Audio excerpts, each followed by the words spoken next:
السلام علیکم ورحمۃ اللہ وبرکاتہ، کیسے ہیں آپ سب لوگ؟ امید کرتی ہوں سب خیر و عافیت سے ہوں گے، امن و امان کے ساتھ ہوں گے۔ اور آج ہم پھر سب مل کر خدا کی بارگاہ میں شکر گزار ہیں، اس پروردگار کے سامنے سپاس گزار ہیں اس کے کہ اس نے ہمیں پھر سے زندگی کا ایک اور بہت پیارا دن دیکھنا نصیب کیا، مہلت دی ہمیں پھر سے، اور آج ہم پھر ایک دوسرے سے ملاقات کر رہے ہیں اور ایک دوسرے سے بات کرنے کا ہمیں موقع دیا۔ الحمدللہ شکر گزار ہیں اس پروردگار کے جو ہم پہ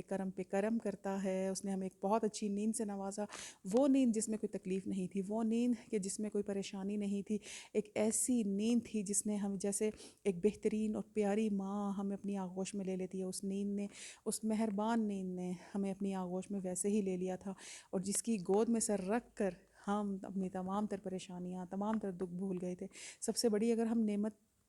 دیکھیں تو شکر ادا کرنے پر آئیں تو اس نیند کا ہی ہم شکر ادا نہیں کر سکتے کہ جو دنیا کی سب سے بہترین میڈیسن ہے، اور جس کو پانے کے لیے لوگ کتنی ٹیبلٹس یوز کرتے ہیں، کتنی زیادہ میڈیسنس یوز کرتے ہیں اس نیند کے آنے کے لیے، اور ان کو نیند نہیں آتی۔ تو کتنی بڑی یہ نعمت ہے، اور جب یہ نعمت ہمارے پاس ہوتی ہے ہم اس کا شکر نہیں ادا کرتے۔ آپ یقین کیجئے کہ اگر ہم صحیح وقت پر رات کو سوئیں اور صبح صحیح وقت پر بیدار ہوں اور پروردگار کی عبادت کے لیے کھڑے ہوں اس کے دربار میں، تو یقین کیجئے یہ پوری جو نیند جو رات ہم نے گزاری ہے، وہ ساری نیند ہمارے لیے اتنی بہترین اور شاندار میڈیسن ہے اپنے رب کی طرف سے، کہ جس سے ہماری پوری باڈی ہیل ہوتی ہے، نہ صرف ہماری باڈی بلکہ ہمارا دماغ تر و تازہ ہوتا ہے،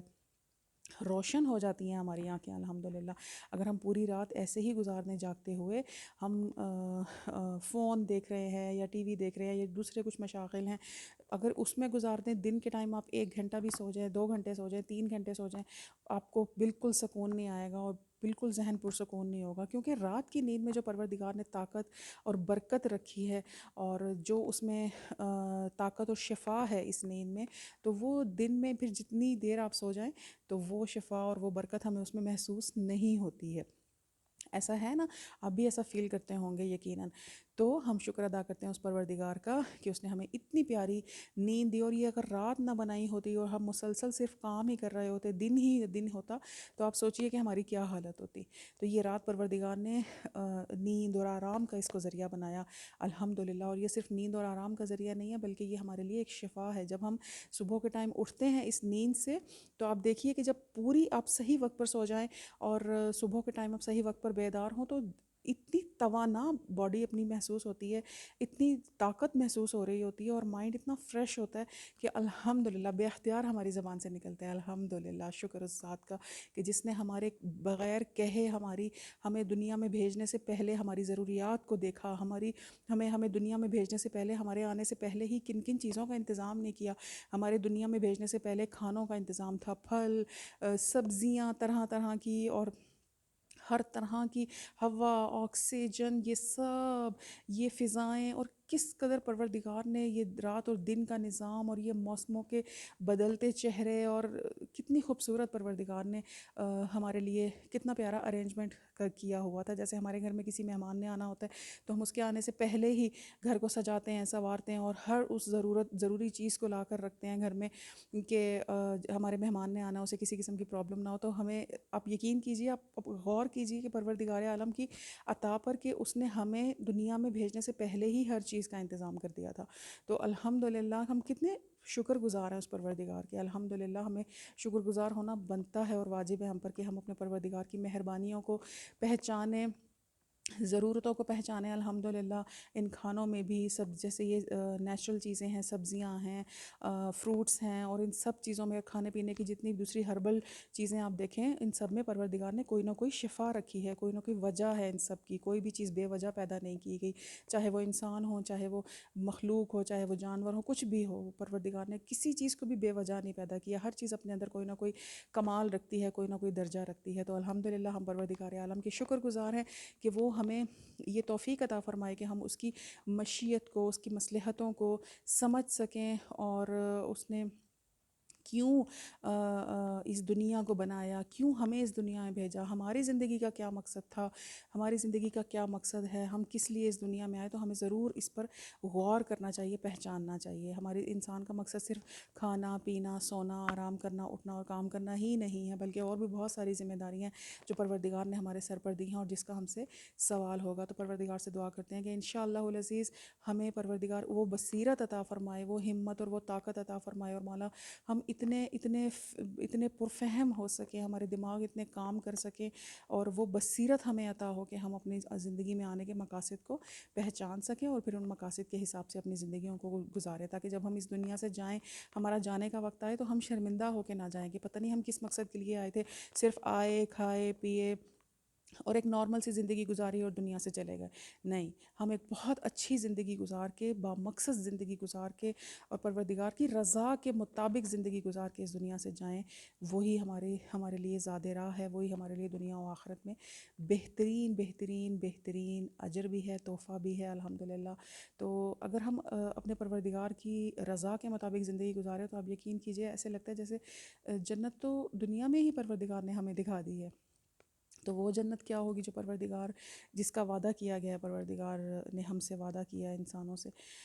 تو انشاءاللہ امید رکھتے ہیں، کوششوں میں مصروف ہیں اور کوششیں کر رہے ہیں انشاءاللہ. میں بھی، آپ بھی، ہم سب مل کر الحمدللہ اور سب مل کر ان کوششوں میں مصروف ہیں کہ اپنی زندگیوں کو بامقصد بنائیں اور بامقصد طریقے سے گزاریں اور اپنے پروردگار کی نشانیوں کو پہچان سکیں الحمدللہ، ان کے وسیلوں کا شکریہ ادا کر سکیں جو ہمیں بتا کر گئے. اور یہ جو قرآن ہے، یہ جو آیتیں ہیں، احادیث ہیں، کتنی مشکل سے ہم تک پہنچی ہیں. ہمارے لیے تو بہت آسان ہے، ہمارے لیے ہمیں بکس مل جاتی ہیں اور ہم ان میں سے پڑھتے ہیں، لیکن اتنی زیادہ توجہ نہیں دے کیونکہ وہ ہمیں بہت آسانی سے مل گئی ہیں اس لیے. لیکن یہ حدیث، یہ قرآن کتنی مشکلوں سے ہم تک پہنچا ہے. خدا سے دعا کرتے ہیں پروردگار اس قرآن کو نہ صرف پڑھنے کی توفیق عطا فرما، بلکہ اس کو سمجھنے کی اور اس کی آیات کو، اس کے احکامات کو، جو ہمارے پروردگار کے احکامات ہیں، انہیں اپنی زندگی میں اپلائی کرنے کی بھی توفیق عطا فرما. اس سے پہلے کہ یہ قرآن ہم سے دور ہو جائے. دور کیسے ہوگا؟ کہ جب قیامت آئے گی تو قیامت سے پہلے ہی پروردگار اپنی پاک و پاکیزہ چیزیں، اپنے تحفے جو اس زمین پر ہیں، وہ پروردگار آسمان پر اٹھا لے گا. تو اس سے پہلے کہ یہ ہم سے جدا ہوں اتنی پیاری چیزیں، پروردگار کی بہترین نشانیاں اور احکامات، تو اس سے پہلے ہی پروردگار ہمیں توفیق عطا فرمائے کہ ہم اپنی زندگیوں کو سنواریں انشاءاللہ العزیز. آج بدھ کا بھی دن ہے، تو آئیے آج بدھ کے دن کی دعا کا ترجمہ سنتے ہیں. اعوذ باللہ من شر الشیطان اللعین الرجیم، بسم اللہ الرحمن الرحیم. ساری حمد اس اللہ کے لیے ہے کہ جس نے رات کو پردے اور نیند کو آرام کا ذریعہ بنایا اور دن کو کام کاج کے لیے قرار دیا. ہم تیرے ہی لیے ہے کہ تو نے مجھے میری خوابگاہ سے زندہ اٹھایا، اور اگر تو چاہتا تو اس نیند کو دائمی بنا دیتا. ایسی ہم جو ہمیشہ رہے، کبھی ختم نہ ہو، کہ جس کی تعداد کو مخلوق شمار نہ کر سکے. اے معبود، تیرے ہی لیے ہے ہم کہ تو نے پیدا کیا، درست پیدا کیا، قضا و قدر بنائی. تو موت دیتا ہے، زندگی بخشتا ہے، بیمار کرتا ہے، شفا دیتا ہے، تو بچاتا ہے، آزماتا ہے، اور عرش پر تیری حکومت اور ملک تیرے قبضۂ قدرت میں ہے. میں تجھے ایسے شخص کی طرح پکارتی ہوں کہ جس کا وسیلہ کمزور ہو، چارہ کار منقطع ہو گیا ہو، موت قریب آ گئی ہو اور وہ دنیا کی آرزوں میں گرفتار ہو. تیری رحمت کا بہت زیادہ محتاج ہو، اس کی کوتاہیوں کے باعث اس کی حسرتیں بڑھ چکی ہوں اور اس کی لغزشیں، ٹھوکریں بہت زیادہ ہوں، اور تیرے حضور سچی توبہ کر رہا ہو. پس خدایا رحمت نازل فرما نبیوں کے خاتم حضرت محمد مصطفیٰ صلی اللہ علیہ وآلہ وسلم، محمد وآل محمد وعجل فرجہم، اور ان کی پاک و پاکیزہ اہل بیت پر، اور مجھے شفاعت نصیب فرما جناب رسول خدا حضرت محمد مصطفیٰ صلی اللہ علیہ وآلہ وسلم، محمد وآل محمد کی ان کے قرب سے محروم نہ فرمانا. بے شک کہ تو سب سے زیادہ رحم کرنے والا ہے. اے میرے معبود، اس بدھ کے دن میری 4 حاجات کو پورا فرما کے میری قوت اپنی اطاعت میں لگا دے، میری خوشی اپنی عبادت میں قرار دے، اور میری توجہ اپنے ثواب کی طرف کر دے. اور جس چیز سے مجھ پر تیرا سخت عذاب آتا ہو، مجھے اس سے دور فرما کہ بے شک تو جس پر چاہے اپنا لطف و کرم فرماتا ہے. ربنا تقبل منا انک انت السمیع العلیم. یہی دعا کرتے ہیں، یہی امید رکھتے ہیں اپنے پروردگار سے کہ وہ ہماری دعاؤں کو جو ہم نے اس کے دربار میں کی ہیں، جو درخواستیں کی ہیں، پروردگار اپنے دربار میں ان دعاؤں کو قبول و مقبول فرمائے انشاءاللہ العزیز. پروردگار سے دعا کرتے ہیں کہ جو لوگ آج رزق کے لیے نکلیں گے، نکل رہے ہیں جہاں جہاں اپنے ملکوں میں، اپنے ملکوں کے ٹائم کے مطابق، تو پروردگار ان سب کو صحت سلامتی زندگی کے ساتھ حلال حلال حلال اور فراوا رزق عطا فرمائے انشاءاللہ، اور سب خیر و عافیت کے ساتھ اپنے گھروں کو آئیں انشاءاللہ. جو بچے حصول علم کے لیے گھروں سے نکلتے ہیں، خدا ان کے علم میں اضافہ فرمائے انشاءاللہ العزیز. اور وہ بچے اپنے والدین کے لیے دنیا و آخرت میں صدقہ جاریہ بنے. جو والدین سلامت ہیں، خدا ان کو سلامت رکھے، ان کے دعا والے ہاتھ سلامت رکھے انشاءاللہ، اور وہ اپنی اولاد کے سر پہ ان کا سایہ سلامت رہے انشاءاللہ، اور جو والدین دنیا سے جا چکے ہیں میرے والدین سمیت، خدا ان کی مغفرت فرمائے، خدا ان کی قبروں کو جنت کے باغوں میں سے ایک بہترین باغ قرار دے انشاءاللہ، اور ان کو بہترین پنجتن کے جوار میں جگہ عطا فرمائے انشاءاللہ العزیز۔ محمد و آل محمد کے صدقے میں پروردگار ہماری تمام طرح حاجات کو اپنے دربار میں قبول کرے۔ آج بدھ کا دن ہے، امام موسیٰ کاظم ہمارے ساتویں امام، اللہم صلی علی محمد و آل محمد وعجل فرجہم، ان کی ذات سے منسوب ہے یہ دن۔ اور آج کے دن وہ تسبیح جس کا میں نے پہلے بھی ذکر کیا تھا، یا سیدی یا مولاتی یا باب الحوائج یا موسیٰ ابن جعفر، باب الحوائج ادرکنی ادرکنی ادرکنی فی سبیل اللہ، یا سیدی یا مولائی یا موسیٰ ابن جعفر، باب الحوائج ادرکنی ادرکنی ادرکنی فی سبیل اللہ۔ آج کسی بھی ایک نماز کے بعد یہ تسبیح ضرور پڑھیے گا، کیونکہ ہمارا ہر دن ہمارے کسی نہ کسی امام سے مناسبت رکھتا ہے، تو انہی امام کے صدقے میں